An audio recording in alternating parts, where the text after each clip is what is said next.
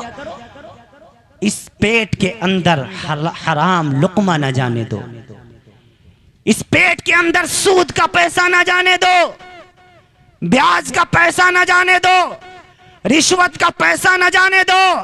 عزیزوں، سود کا 1 لقمہ کھانا، سود کا 1 لقمہ کھانا اپنی ماں کے ساتھ 70 مرتبہ زنا کرنے سے بدتر گناہ ہے۔ اللہ اکبر کہیے، اللہ اکبر کہیے۔ ہاں 1 لقمہ کھانا، اور آج سود سے مسلمان پرہیز نہیں کر رہا ہے۔ مسلمان کو پرہیز نہیں ہے بیاج سے، رشوت سے، بس پیسے آئیں حرام ہو یا حلال ہو۔